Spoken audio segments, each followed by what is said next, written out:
नमस्कार साथियों, आप सभी का स्वागत है एक बार फिर दूसरे वीडियो में। जो ऑटिज्म के जो अगले जो ऑब्जेक्टिव क्वेश्चन बच गए हैं उसके बारे में बात करते हैं। आज का पहला क्वेश्चन है कि फ्रांस के जो जंगल में एक स्वेलिन बच्चा पाया गया था, उसका नाम क्या था? Kelvin, Ebron, Kenner, Henry. तो इसका जो आंसर है वो है एब्रोन। एब्रोन नामक एक बच्चा था जो फ्रांस के जंगल में पाया गया था। स्वलीनता की व्यवहारात्मक लक्षण कौन सा नहीं है? यानी 3 ऑप्शन में व्यवहारात्मक लक्षण प्रकट करते हैं और एक ऑप्शन है जो इस प्रकार लक्षण प्रकट नहीं करता। अभिभावकों के साथ संज्ञानात्मक संबंधों में असमर्थता। बिल्कुल, जो स्वलीन बच्चे होते हैं उनमें संज्ञानात्मक संबंधों में असमर्थता पाई जाती है। सामाजिक मुस्कान का अभाव पाया जाता है। आँख और आँख से मिलाकर बात करने, आई हैंड कोऑर्डिनेशन इनका अच्छा नहीं होता और ये कम्युनिकेशन इनका पावर इनका कमज़ोर होता है।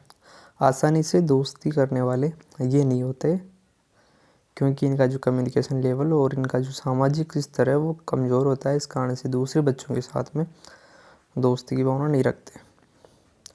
स्वलीनता में भाषा संबंधी कौन सी विकृति नहीं पाई जाती या नहीं का बहुत ध्यान रखना है। तो भाषा विकास में काफ़ी क्षति और विकासात्मक विसामान्यता दिखलाई देती है। बिल्कुल सही बात है। भाषा विकास देर से होता है। बिल्कुल। बातचीत करने में इनको प्रॉब्लम होती है और इक्कोलेलिया का लक्षण इनमें दिखाई देता है। बिल्कुल। तो ये सारे इनमें लक्षण पाए जाते हैं, बल्कि ये नहीं पाया जाता। बातचीत करने में इनको आसानी नहीं रहती है। जो स्वलीनता की परिभाषा है वो परिभाषा आप यहाँ देख सकते हो। ये परिभाषा दी गई थी अमेरिकन विकलांगता अधिनियम 1990 के द्वारा। तो स्वलीनता एक विकासात्मक विकृति है, एक विकासात्मक विकलांगता है जो मुख्य रूप से शाब्दिक और अशाब्दिक कम्युनिकेशन और सामाजिक अंतःक्रिया को प्रभावित करती है। तो इससे आपको स्वलीनता को समझने में काफ़ी हेल्प मिलेगी इस परिभाषा से। जो स्वलीनता का विकासात्मक विकलांगता है ये, और ये मुख्य रूप से शाब्दिक और अशाब्दिक संप्रेषण, कम्युनिकेशन एवं सामाजिक अंतःक्रिया को प्रभावित करती है। सामान्य रूप से घटना 3 वर्ष के पूर्व में ही शुरू हो जाती है। यानी जन्म से बच्चा 3 वर्ष की उम्र में आता है तब उससे पूर्व ही ये अवस्थाएं प्रारंभ हो जाती है जो बच्चे में शैक्षिक निष्पादन को प्रभावित करती है। एजुकेशन जो लेवल है उसको कमज़ोर करती है। प्राय इसके साथ कुछ अन्य लक्षण भी होते हैं, जैसे कि एक क्रिया को बार बार दोहराते, रेपिटेशन बिहेवियर उनको पाया जाता है और पुनरावृत्ति पेशीय अनुक्रिया, इनके हाथ पैर जो बार बार वही क्रियाएँ दोहराते रहते हैं, हिलते रहते हैं हाथ पैर, अनावश्यक अनुक्रियाएँ करते रहते हैं और संवेदी अनुभूतियाँ जैसे कि सेंसरी काम नहीं करती, जैसे स्वाद का पता नहीं रहता इत्यादि इनमें पाई जाती है। चूँकि इस प्रकार के बच्चों में गंभीर रूप से भावात्मक कमी पाई जाती है, यानी इमोशनल लेवल भी इनका कमज़ोर होता है।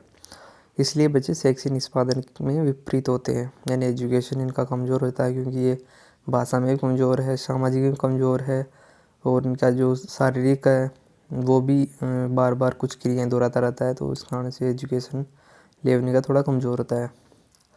स्वलीनता का विस्तार पुरुषों में स्त्रियों की तुलना में कितने गुना अधिक होता है? यानी पुरुषों में स्त्रियों की तुलना में ज़्यादा स्वलीनता के जो इफेक्टिव है वो ज़्यादा पाई जाती है। तो कितने गुना अधिक पाई जाती है? तो ये है हमारा 2 गुना, 3 गुना, 4 गुना या 5 गुना। तो इसका जो आंसर है वो है 4 गुना। जो स्वलीनता है वो पुरुषों में स्त्रियों से 4 गुना अधिक पाई जाती है। स्वलीनता की विकृति किन क्षेत्रों में अपेक्षाकृत अधिक पाई जाती है? यानी कि शहरों में या गाँव में कहाँ पर स्वलीनता की जो विकृति है वो कहाँ अधिक पाई जाती है? शहरों में, ग्रामीण में या दोनों में, या इनमें से कोई नहीं? तो ग्रामीण क्षेत्रों में स्वलीनता के अधिक केस देखने को मिले हैं। तो ये आप देख लेना। स्वलीनता से ग्रस्त बच्चों के लिए क्या नहीं करना चाहिए? 3 ऑप्शन में जो करना है चाहिए इस प्रकार बच्चों के लिए, और एक ऑप्शन है जो नहीं करना चाहिए। बच्चे की शिक्षण और समस्या समाधान की क्षमता को बढ़ाना चाहिए। बिल्कुल सही बात है। उनके एजुकेशन को बढ़ाना चाहिए और उनकी जो प्रॉब्लम सॉल्विंग जो क्षमता है उनको भी बढ़ाना चाहिए।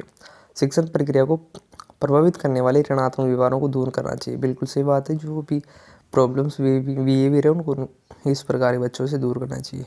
परिवार को इस समस्या से उत्पन्न तनाव को प्रतिबल से निपटने में मदद करनी चाहिए। बिल्कुल सही बात है। इस प्रकार के अगर बच्चे किस परिवार में हो जाते हैं तो उस परिवार में का मनोबल बिल्कुल टूट जाता है और तनाव की स्थिति वहाँ पर पाई जाती है। तो उस प्रकार के बिहेवियर से निपटने में हमें उन इस प्रकार के परिवारों से मदद करनी चाहिए। इन बच्चों पर ध्यान नहीं दें, बिल्कुल गलत बात है।